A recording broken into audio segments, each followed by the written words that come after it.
sabit ng dilim, ako'y naghihintay pa rin sa iyong maagang pagdating. Ako'y nababalisa sa mga nangyayari sa kapaligiran na minsan lang pagmasdan.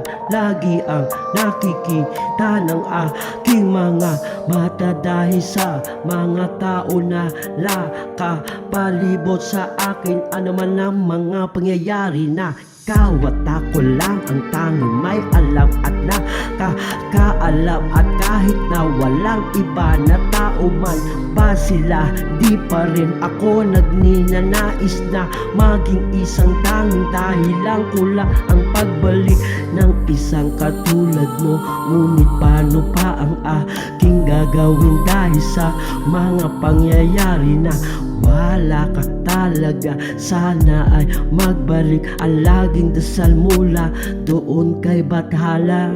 Sa pagsapit ng dilim, ako'y naghihintay pa rin sa iyong maagang pagdating.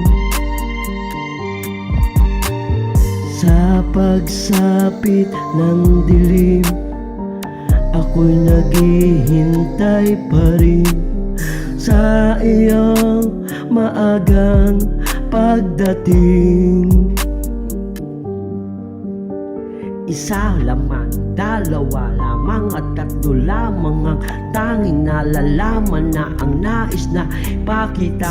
Ngunit bakit tanging ang mga paraan lamang na hahantong pa sa mga walang kwentang tagpong ito? Eto at ako at laging nasa isip ko, ang laging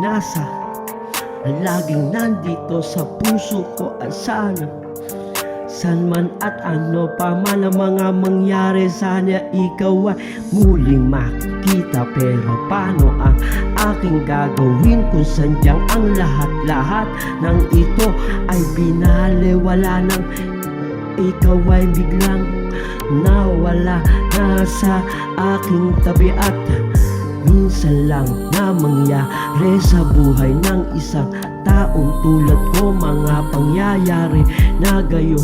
Maraming saksi lumalaganap at ganap ang mga pangyayari at ang katotohanan na ang laging tanging nasa isip ko. Sana ay pakinggan mo, saan ka man naroon, ako ay narito lang.